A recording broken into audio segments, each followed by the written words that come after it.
What is going on, people of the internet? Khaotic here with a K, double R, and welcome back, or welcome, if this is your first time visiting my channel, and Khaotic's Collection, a series where I will be looking at any and all collectibles that I may have in my inventory, and when I mean any and all collectibles, I literally mean anything that can be bought, sold, or traded as a collectible to collectors, as well as videos going over information about said collectibles and even their collectors' markets. Now, this is not to say that some of these collectibles won't be items that I'm personally collecting myself, or in the future that I may not look at more personal, sentimental collectibles as well. But for right now, it's just going to be collectibles that have a collector's market and have a value to other collectors. Right now, the primary thing I'm going to be looking at is going to be coins, because that's the main thing in my inventory and how I got this series started off. Now, when I say coins, I primarily mean circulated coins, actual money. If I manage to ever get my hands on an uncirculated or proof coin or even a bullion, I would absolutely check that out on my channel in this series. But I don't see that happening anytime soon. But again, if I had the opportunity to, I would totally check out an uncirculated proof or bullion coin, or just a bullion, since bullions don't necessarily only come in coins. By the way, if you want to hear more about coin linguo and other stuff when it comes to coin and other currency collecting, check out my past videos going over coin linguo part 1 and 2, and my video going over coin anatomy and coin finishes. That way, understanding this information will help you understand some of the stuff I'm going to be going over in this video. But for the most part, I'm primarily going to be checking out circulated coins, regular money, currency that circulates through the economy. And I'm mainly going to be looking for error coins, which is what this video is going to be about. Coin errors. So a while ago, I was searching for a good minute trying to find a full list of general coin errors that can be on a coin, specifically circulated coins. And the best that I managed to find was a Wikipedia article going over different classifications of errors. Now, this is a long list, but by no means, after some further research, is this the full list of coin errors that can generally be on a coin. But for the most part, it covers a good chunk of different types of errors, like a lot of them. And this is just one article. After the Wikipedia article, we will be going over 2 more articles that go into a little bit more detail about rim and collar errors. And I also must mention that, at least in the first article, it's primarily going to be referring to American coins, but a lot of these coin errors do go for foreign currency as well. So if you're American or not American, or if your currency is American or not American, these coin errors should still go for your coins. Now, in the second follow-up articles, they will go a little bit more into, again, since I'm American, looking at American money, foreign currency that would have more details on their sides, their edges, more than American coins. Well, Americans do have decorative coins, but the decorative coins don't typically end up in circulation. The most we have is lettering on dollar coins, and that's about it. But typically, circulation coins will either just have a smooth edge or plain edge, as it's known as, or a reeded edge. So that's pretty much what I'm just going to be doing in this video. I'm going to be going over these articles, the full list of coin errors in these articles and their descriptions, and I will be providing images on screen so you guys can get a good look of what these errors may look like. And of course, methods on how to go about looking for said coin errors. One of the best things you should do if you're going to start looking for coin errors on coins is get a real good magnifying glass. That's a good start, is to get a magnifying glass and a real good bright lamp that's adjustable. Now, again, I want to make this clear that this is not supposed to be a full, complete list of all coin error types that are on coins in general. This is as full of a list that I could find. So any coin errors that are not mentioned in this article or in the follow-up 2 articles, I will go over them in a part 2 to this video. And I must make this very, very clear. These coin errors will only be for circulated coins. They're mint-made errors, but this will only be mint-made errors for circulated coins. From what I can recall, these 2 articles do not mention errors on proof, uncirculated, or Boolean coins, or regular Booleans. Now, if there is a list out there for uncirculated, proof, and Boolean coins, then I will go over that list in part 2, as well as any coin errors that were not mentioned in this video, or mentioned in these articles at all. But in this video, for the coin errors that I will go over, they're only for circulated coins. Now, one thing I just want to mention before I go into the passage of this coin article and the coin error categories is that in future videos, I will also do a video on coin designs and coin mint mark and their minteries.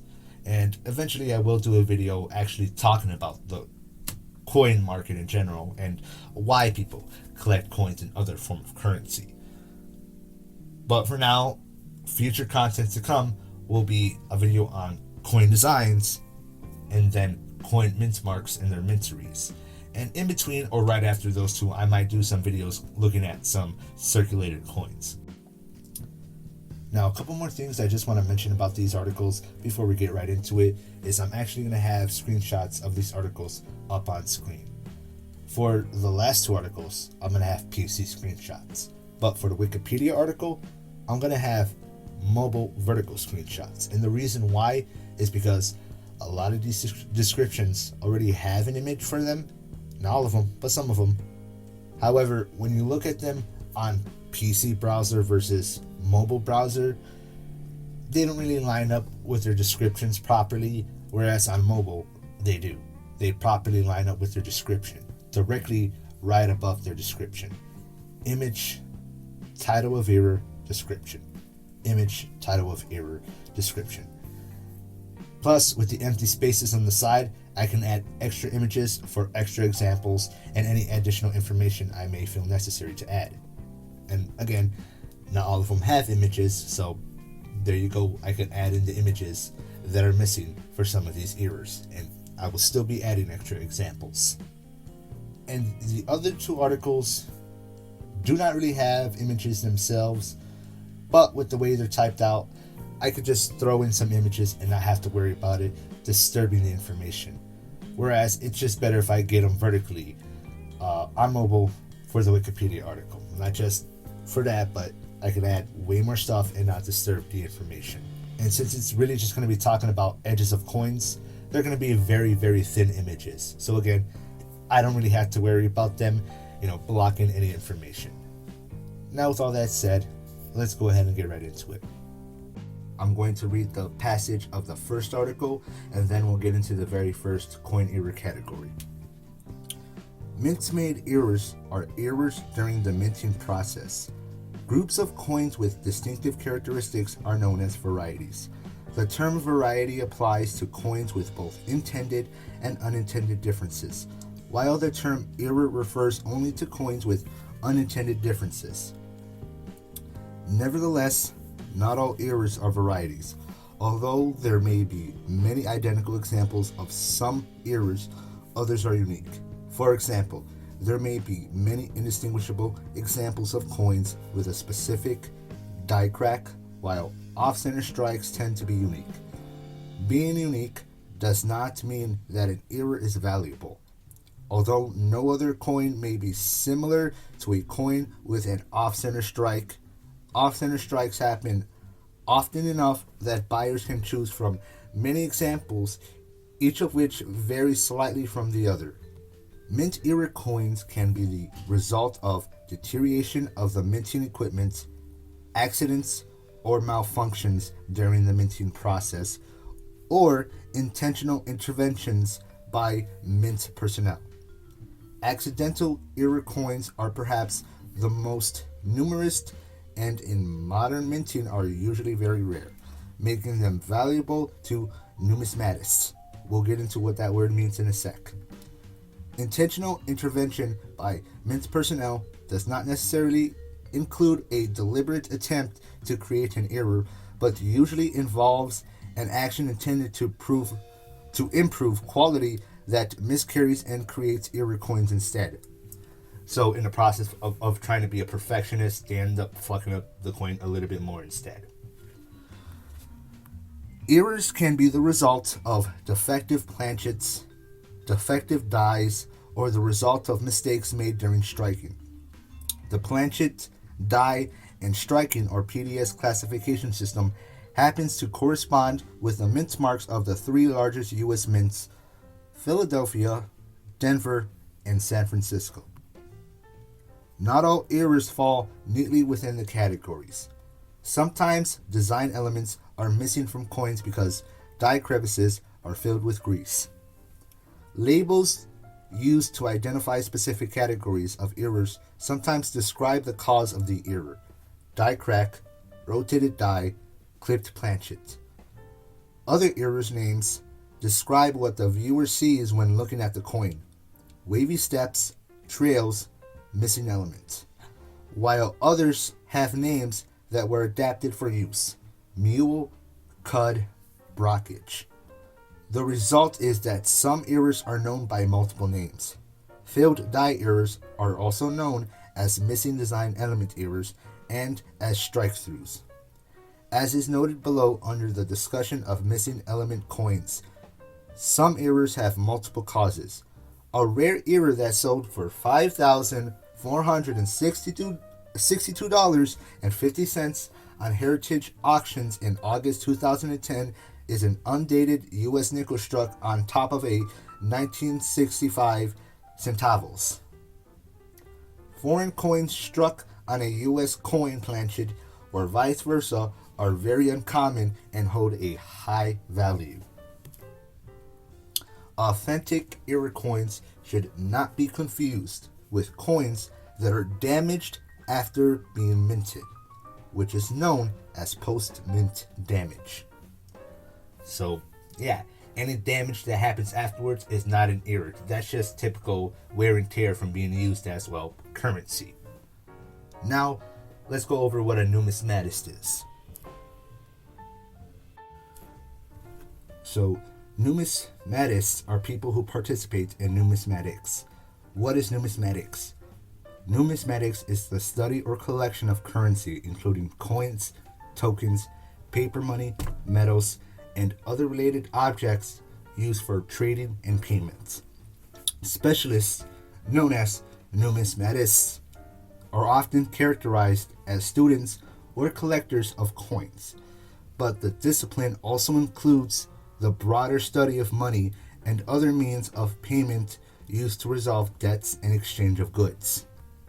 The earliest forms of money used by people is referred to as odd and curious, but the use of other goods in barter exchange is excluded, even where used as a circulating currency, i.e. cigarettes in prison.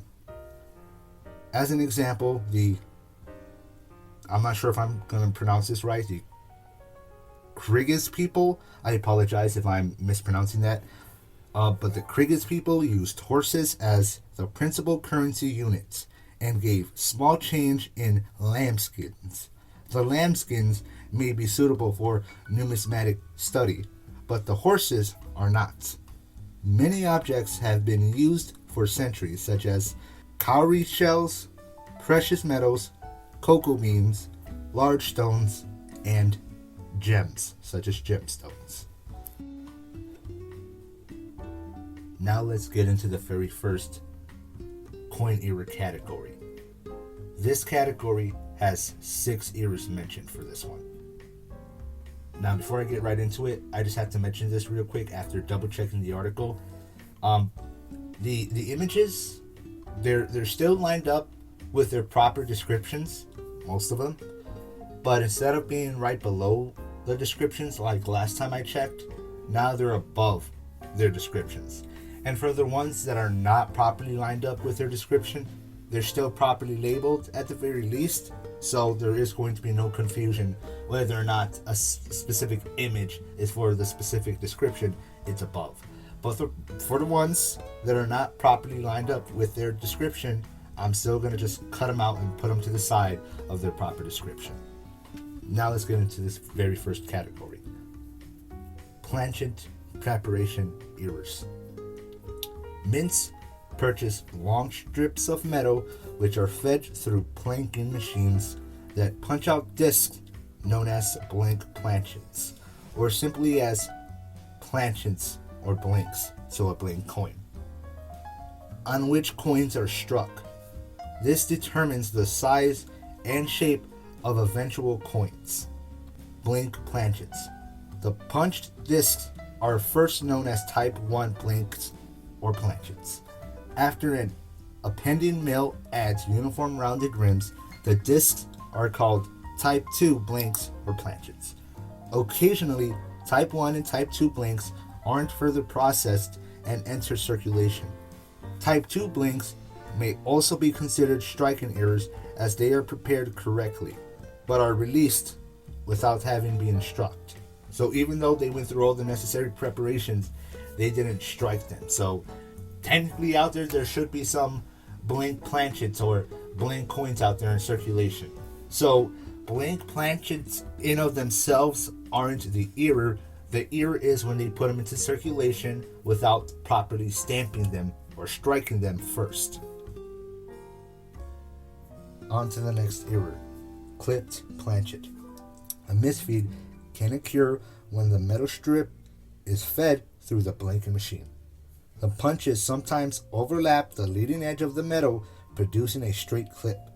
Sometimes the punches strike an area of the strip which overlaps the hole left by the previous strike, producing a curved clip. On such curved clip coins, often the rim opposite of the clip shows a distinctive distortion and loss of detail called the Blakesley effect. I'm assuming I'm pronouncing that right. See the photo with an example of a clipped planchet nickel. The odd look of the rim near the word Liberty is from Blakesley effect. Sometimes punches strike the irregular trailing edge of the metal strip, producing irregular clips.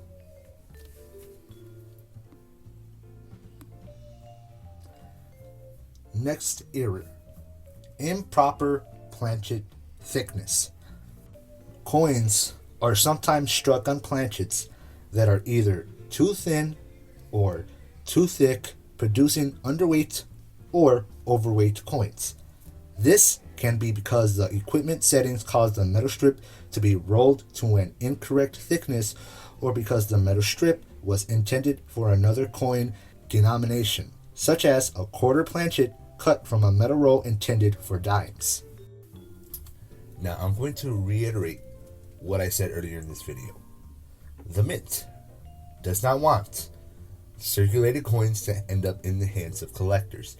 So they have professionals look at every single coin and make sure they're perfection, that they meet the specifications, which I will show you the specifications for each coin in a sec. If they do not meet those specifications, they get sent back out. If they end up in circulation, well then, oh well, it's already in circulation. And if a collector ends up getting their hands on it, then that collector gets their hands on it.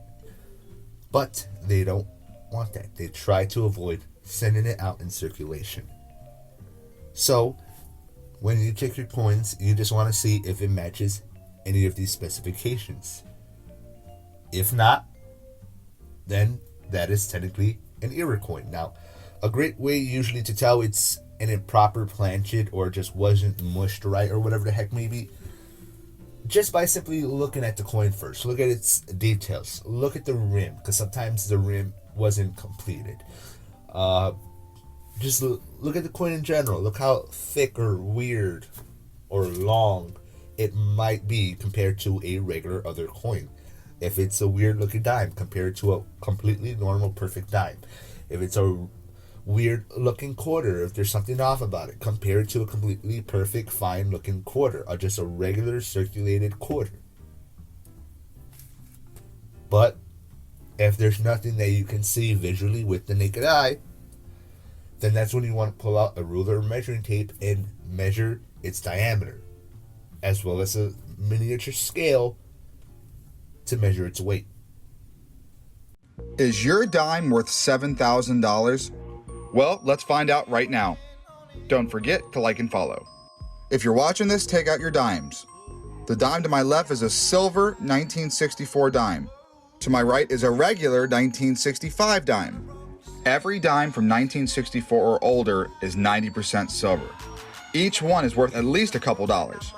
But 1964 was supposed to be the last year. If you find one from 1965 that is silver, that's where the big money is at. 1964 silver dimes have an approximate weight of 2.53 grams. 1965 dimes are supposed to be 2.25. If you find one from 1965 that weighs the same weight as the silver dime, you might have it. Also, check the rim, it needs to look like the one on the right.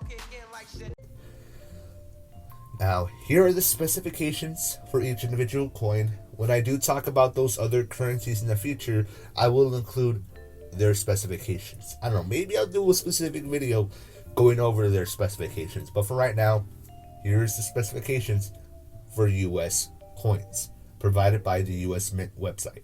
I will leave a link down below directly to the specification chart for those watching, so you can bookmark it for later. Next error. Lamination flaw, aka lamination crack.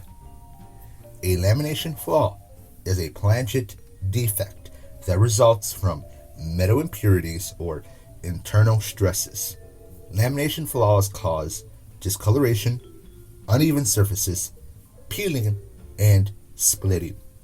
By splitting, I'm pretty sure it particularly means splitting of the designs, not the whole coin, but I wouldn't be surprised if that does happen.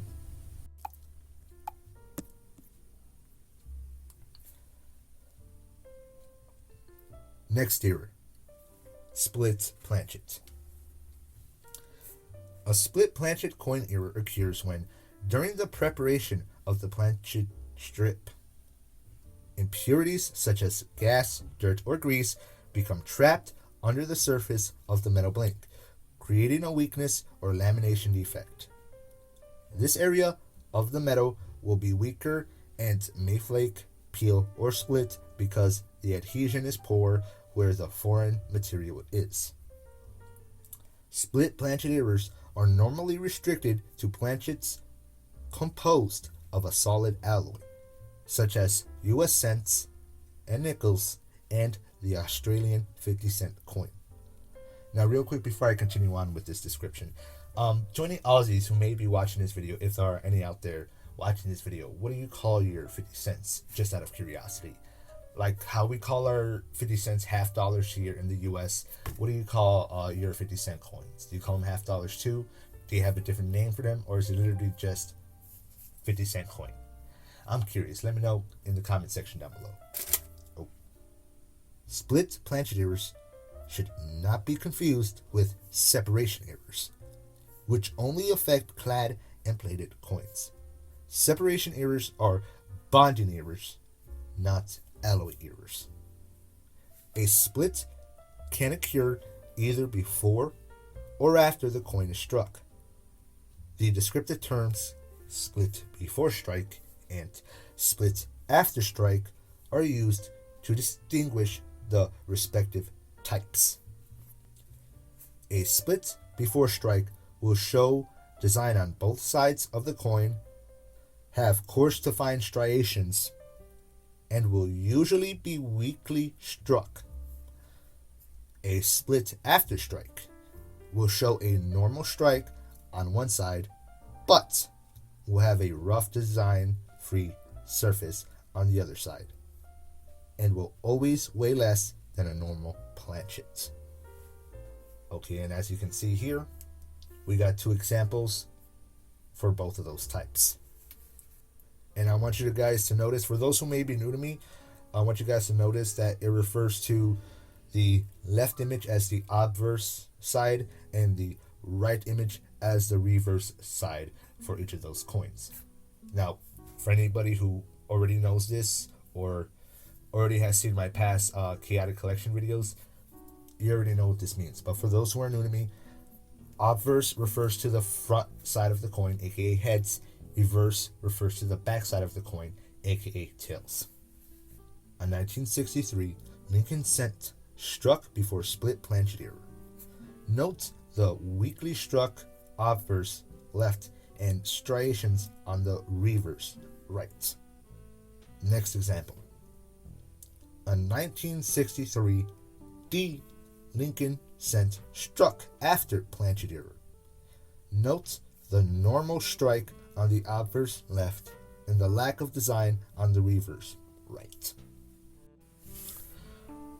Alright, ladies and gentlemen, we are on the next and last error for this video. Now, I said I was going to go over this whole article, which I will still go over this whole article, but unfortunately this video is actually getting a little too long, so I'm going to have to save the other categories for part 2, and if it gets too long of that one, part 3 as well. So I might actually not even get to the other 2 articles until the next video or the video after that, but I will still link both of those articles in the description down below. I will still go over them when I eventually get to them. And as for other errors not mentioned in those articles, again, we'll have to save that video for another time. So because this video is getting a little bit too long, this is going to be the last error we're going to go over in this category. And the reason why I don't want this to get too long is because A, it's going to be a hassle for me to edit. It's going to take a while to also render. And B, YouTube has issues sometimes with longer videos depending on how long it is. Now, I could just upload it in segments and then put it together on YouTube with their editing feature, but some of you watching this may not even be on YouTube. You might be watching this on BitChute. Hello to BitChute. You might be watching this on Odyssey and Rumble in the future when I upload those within the next following 3, maybe 4 weeks, because I'm catching up on some uploads on those other platforms. So if you're watching this video on those platforms, thank you, welcome. But yeah, I just can't make the video too long because I know BitChute cannot handle videos longer. I'm not sure what the maximum length it is that it can handle, but the most I've ever been able to do is an hour, maybe I think an hour and 10 minutes. Any longer, it has issues, especially with how large the file may be. And I don't know if I'm going to have the same issues with Rumble and Odyssey. So I'm just going to try to at least keep these videos, if they go for too long, under an hour. It might still get about to that point, but just I want to try to keep it under an hour because this is getting too long. And I don't know if the other platforms will handle such a large video and large file. So if you do want to, hear me go over the other errors and provide more examples, subscribe and we'll go over them in the next chaotic collection videos. If not, again, I will still leave a link down below for the articles to check out for yourselves. And thanks for watching regardless and for making it this far if you, are hearing this message. I really do appreciate it. Now, on to the final error for this category. Cladding Flaw. Many modern coins are made of layers of different metals, known as clads. These cladding layers sometimes peel, fold, or completely separate. Now, for the image for this description, it's actually, I don't know what happened. A lot of these images were properly lined up when I first checked out the article on mobile, but for some reason there's been some, weird effects, weird glitches happening with Wikipedia lately. But the image for this description is actually, it's actually not properly lined up with the image for this description. It is right next to the lamination description. I don't know why, but for this one, it's not properly lined up with this description. It's properly labeled, so you're not going to get it confused with the other errors, but it's just not properly lined up with its description. And that's about it for now. Alright, y'all. I'm pretty sure y'all already get the shtick when it comes to the end of the videos. like, comment, subscribe. If not, leave a dislike in a comment telling me why. And interaction is good interaction for my channel and the algorithm. In later videos, I will go over the other error categories: hub and die errors, strike errors, and numismatic value of error coins. There are also other categories going over specific coin varieties and errors for foreign currency, which I don't think there's a specifically pointing out any very specific coin errors, just specific coins of a specific error. But again, we'll go over that later on in the future when I'm done going over all the errors. And if you end up checking out the articles for yourself and notice that there is a error not mentioned in any of them, let me know in the comment section down below, and I will make sure to mention them in future videos. Once again, thanks for watching all the way to the end. I really do appreciate it, even if you disliked the video. And I'll see you guys in the next one. Khaotic out.